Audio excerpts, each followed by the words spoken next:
Well, I just discovered someone amazing.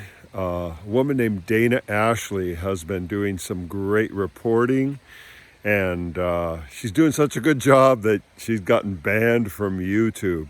So I thought I'd show you something she recently created and see if YouTube bans me for putting up pieces of her work that I'm impressed by.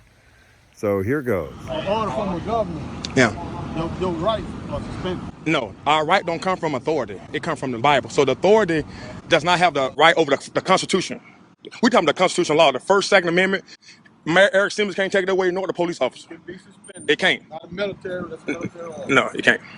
So y'all, this is happening in Greenville, Mississippi, the poorest part of the United States of America. More killing in Greenville, more drugs on the corner, and look where the police officer at.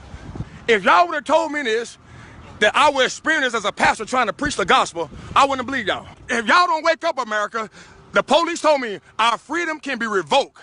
He said he don't care what the Constitution say. He don't care about the First and Second Amendment. I'm talking, when you say you don't care about what the Constitution say, you are violating the law of the land yourself. Police officers messing with the church. What have happened to America? The last thing I want to do is stir up any kind of fear for people about the state of the world, but we need to be willing to look at what's happening in a realistic viewpoint, square in the face, in order to prepare, not just physically, but emotionally and spiritually, especially. Now, the good thing about the power-drunk people who control nations is that they tend to admit their plans openly. One, because they think we're all too dumb and compromised to figure it out. And two, I think because this is actually a spiritual war, ultimately, and they're required to tell us.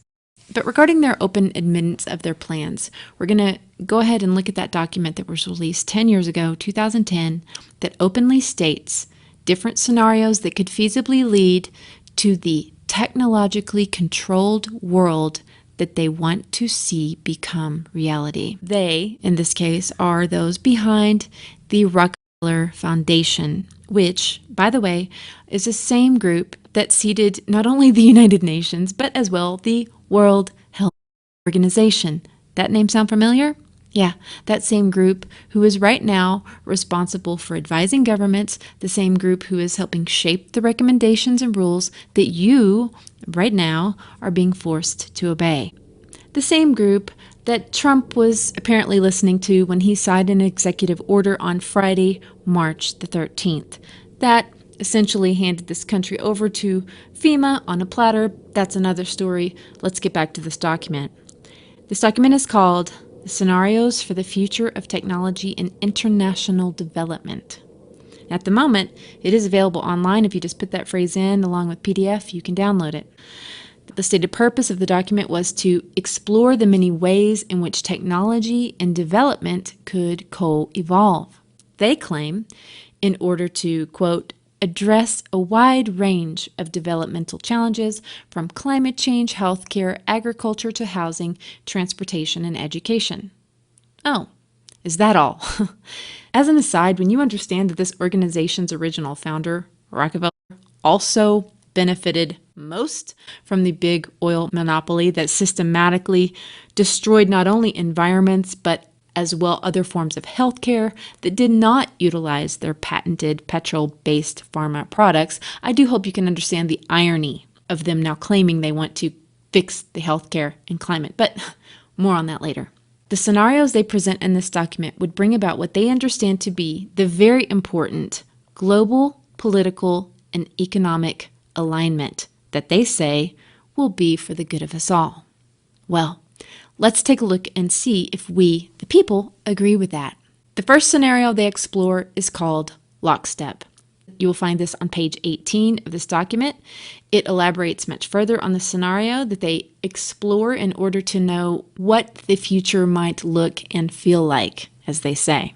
Now, they describe this scenario in past tense, but do not be deceived. Remember, this was released in 2010.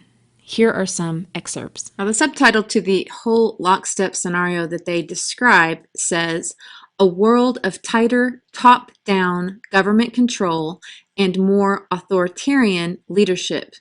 How does my compilation back that up so far? With limited innovation and growing citizen pushback. So understand that they know that the citizen pushback is what they will be instigating. They're very well aware of that. Remember, this was written in 2010. It says, the pandemic that the world had been anticipating for years finally hit. Unlike 2009's H1N1, it was extremely virulent and deadly. Even the most pandemic-prepared nations were quickly overwhelmed. The pandemic also had a deadly effect on economies. Now remember, why is it having an economic impact? Why? Is it from the virus itself that we now know is on par with the seasonal influenza? Or is it because of the rules that very organization has imposed as a result of what they said needed to happen? It's a very important point. It says it had a deadly effect on economies. This is what they wanted. International mobility of both people and goods screeched to a halt, debilitating industries like tourism, breaking global supply chains. Food supply chains, anyone perhaps? Even locally, normally bustling shops and office buildings sat empty for months, devoid of both employees and customers. It blanketed the planet, they say. Even in developed countries, containment was a challenge, right? That's how they want to portray it in the media that they also control. However, a few countries did far better. China, in particular. The Chinese government quick imposition and enforcement of mandatory quarantine for all citizens, as well as its instant and near hermetic sealing off of all borders, saved millions of lives, they say, stopping the spread of the virus far earlier than in other countries. Says China's government was not the only one that took extreme measures to protect its citizens from risk and exposure. During the pandemic, national leaders around the world flexed their authority and imposed airtight rules and restrictions, from the mandatory wearing of face masks to body temperature checks at the entries to communal spaces like train stations and supermarkets. Are we seeing this? Yeah, absolutely. Even after the pandemic faded, y'all, listen to this. This more authoritarian control and oversight of citizens and their activities stuck and even intensified. Leaders around the world took a firmer grip on power. Again, this is what they want to see happen. At first, the notion of a more controlled world gained wide acceptance and approval. Right here in America, I would agree. Citizens willingly gave up some of their sovereignty and their privacy, even eager for top-down direction and oversight, and national leaders had more latitude to impose order in the ways they saw fit. In developed countries, this heightened oversight took many forms. Biometric ID for all citizens, for example, and tighter regulation of key industries. Keep your eye on the food, guys, because that's the one they really want to take down, in my opinion. Tighter regulation of key industries was deemed vital for national interests. Enforced cooperation with a suite of new regulations and agreements slowly but steadily restored both order and, importantly, economic growth. Remember, one of the main proponents of this whole thing that we're seeing speak out is Bill Gates. And what is he saying that we need to do before order and economic growth can come back, before we can go and hang out in groups again? What is he saying that we need to do? For the world at large, normalcy only returns when we've largely vaccinated the entire global population. Do you see this biometric ID for citizens? And what is Bill Gates saying needs to happen in order for us to get that sort of thing? Not that any of us actually want it. It goes on to say, in the developed world, the presence of so many top-down rules and norms greatly inhibited entrepreneurial activity. Scientists and innovators were often told by governments what research lines to pursue. Isn't that interesting? Do they not want us to pursue the lines of research that would prove their entire narrative was based on lies? Research that would show the truth about this virus? They're going to tell us what we can research. Scientists, wake up, speak out. It goes on to say later on, people seem to be growing weary of so much top-down control and letting leaders and authorities make choices for them. Wherever national interests clashed with individual interests, there was conflict. Sporadic pushback became increasingly organized and coordinated as disaffected youth and people who had seen their status and opportunities slip away, largely in developing countries, incited civil unrest. Even those who liked the stability earlier on began to grow uncomfortable and constrained by so many tight rules and by the strictness of national boundaries. The feeling lingered that sooner or later something would inevitably upset the neat order that the world's governments had worked so hard to establish. Well, I believe that, in fact, this disorder that they are fully admitting is a part of the plan is what they will utilize to come in later and propose the ultimate order that they want to see. The citizen pushback is a part of this very title of this thing that they have created. They know this is going to happen, and they are going to use this to their complete and total advantage. Some of the headlines in Lockstep, it talks about quarantine restricts in-person contact. It also says intercontinental trade hit by pathogen controls. We're already seeing this in the media where they're saying that they're going to have to do that as a result of saving us from the infection rates, right? The infection rates that dozens and dozens, if not hundreds, of virologists and people who have done microbiology their entire life are saying this is not even possible. It doesn't matter as long as people believe that it's possible. In the bottom, it talks about the technology in Lockstep, and this is what they really want to bring in as a result of this disorder that they are causing by destroying our very ability to take care of ourselves through our small business. Technology in Lockstep says, the scenarios point to the development of certain kinds of technologies. Technological innovation in Lockstep is largely driven by government issues of national security of health and safety. So you can be sure that when they ask you to take an SHOT, it will be absolutely your duty as a matter of national security and health and safety of everyone around you, just in the same reason that they have caused people to run around with masks for everyone else's safety. Otherwise, you're being a bad person and you need to be turned in by your neighbor, which is also what they are encouraging. Shaped by government's dual desire to control and monitor their citizens. It's all about control. Technology we might see. Scanners using advanced functional magnetic resonance imaging become the norm at airports and other public interests to, get this guys, detect abnormal behavior that might indicate antisocial intent. Even more importantly than understanding, and isn't it interesting that this is like a tidal wave? A tidal wave that comes out of the heart of the zeros and ones that is a representative of technology itself. They make no bones about telling you exactly what they intend to do. While these ultimate plans and ability to use technology to extinguish the dissidents and control who is left seems incomprehensible to those of us listening to a God-given conscience. But the gift in this grand, bold chess move at the hands of the elite is that many more will begin to comprehend the depths of their evil, as well as the fact that a new world order really was their ultimate goal after all. A man named Walter Cronkite was the face of the perception-creating media for almost an entire generation in America, through the Vietnam War, through the murder of JFK, and through putting men on the moon. When he later received his gift of excellence from the World Federal Association, they said this: World government is the structure necessary for global justice. Good evening and congratulations, Walter, on receiving the World Federalist Association's Global Governance Award.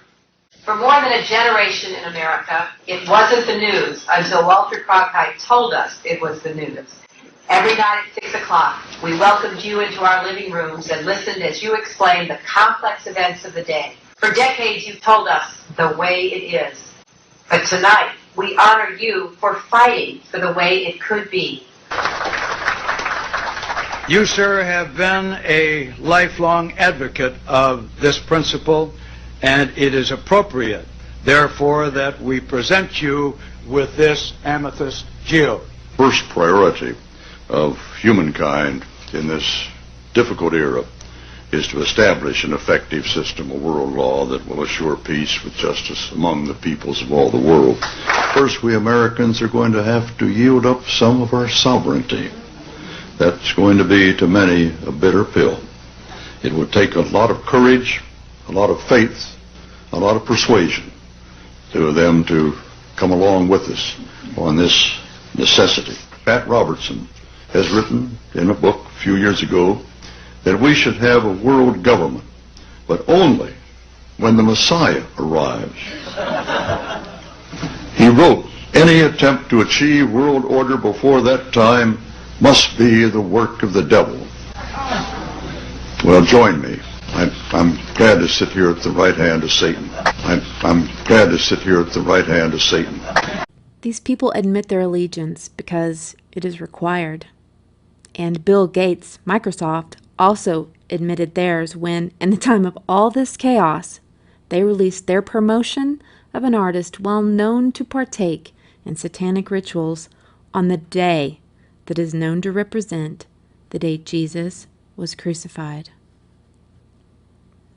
God gave us all free will, even to those who are currently misusing it. And it is their God that is seeking to remove your free will from you in the name of peace and safety.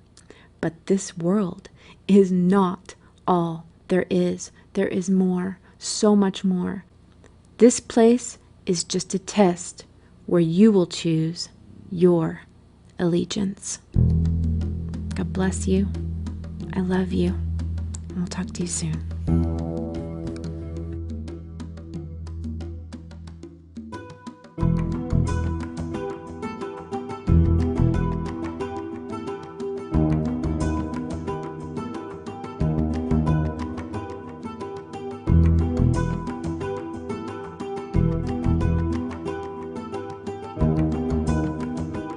Hello YouTube family, it's me, Messina Ashley. Did you see Mike Pompeo's big ol' whoopsie on live television? The Chinese government was the first to know of this risk to the world. And that puts a special obligation to make sure that data gets to our scientists, our professionals. This is not about retribution. This matters going forward. We're in a live exercise here to get this right. We need to make sure that even today, the data sets.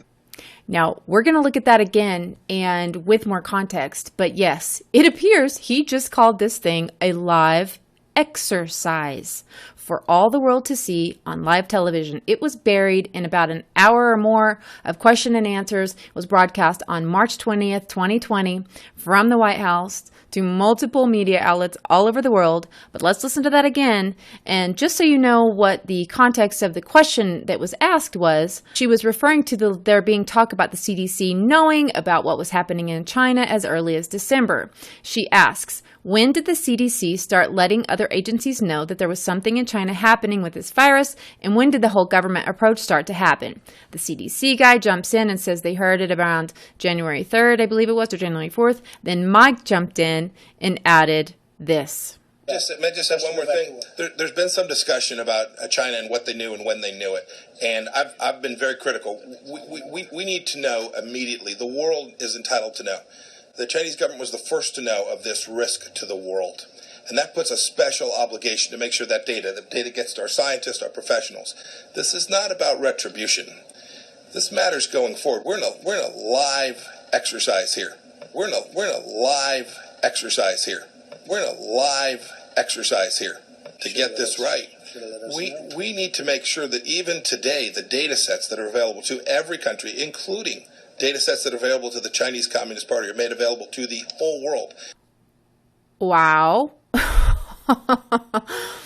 Now, since being forwarded this amazing slip, I would have thought a lot of people had already put this out there, but the videos that I saw on it only had a few hundred views. So I wanted to throw this out there to you guys. But before we end this, I just wanted to bring up what, by definition, an exercise is. Commonly referred to in the military, exercise, simulated military operation, maneuver. Also, I saw definitions such as a military exercise. It's the employment of military resources in training for military operations, exploring the effects or testing strategies without actual combat.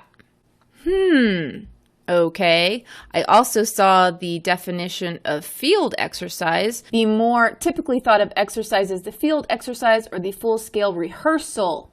One way or another, whatever context it may be, it is something that is alluding to something other than the real thing, something in preparation for, something to practice for. We exercise something so that we're ready for something else, right?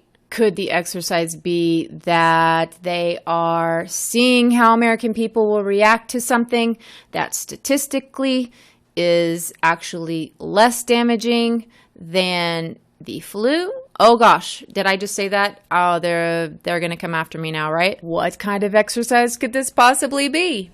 I don't know. I'm asking you to be the judge. As you know here, I do not like to tell people that I know what is true, but I like to inspire critical thinking of the masses, which is something that we've all been trained out of. So please tell me what you think down below. I'm not saying that I believe that there's no such thing as a virus, but are they testing us to see if we will all comply without much proof of that at all? It looks like we are. And some of you may be thinking, well, my goodness, how on earth could this possibly be happening?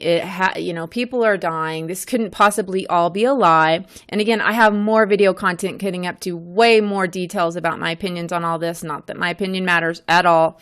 But I just wanted to also include another really incredible video of Mr. Pompeo admitting exactly what kind of history he has with telling the truth. When I was a cadet, what's the cadet motto at West Point? You will not lie, cheat, or steal, or tolerate those who do. I was the CIA director. We lied, we cheated, we stole. It was like we had entire training courses. Being the ex-director of the CIA, I can only imagine he is quite often used to using the word exercise and speaking military jargon. And for some of the people who actually came across this, I found through the anonymous groups, they already were all over this, and they were saying that because Trump said, shoulda let us know, is what he said under his breath, as Mike created that big ol', well, I'm going to call it a slip. You can call it whatever you like. This matters going forward. We're in a live exercise here to get this right. We need. They're insinuating that Trump is saying that you should have let us know, as though he didn't know what was going on, but he's referring to China should have let us know if the things had gotten underway with the virus earlier than they did. He's referring to China. He's talking about in context. Guys, you cannot take things out of context. That is the biggest way so many people are being deceived. When he said you should have let us know, he's referring to any news about the virus having gotten out any sooner than it did. They should have let us know. Just so you know, that's my 2 cents on that. I'm just going to let it end there and let you guys make of it what you will. God bless you guys. I love you. Hope to have some more in-depth and pertinent content coming out very soon.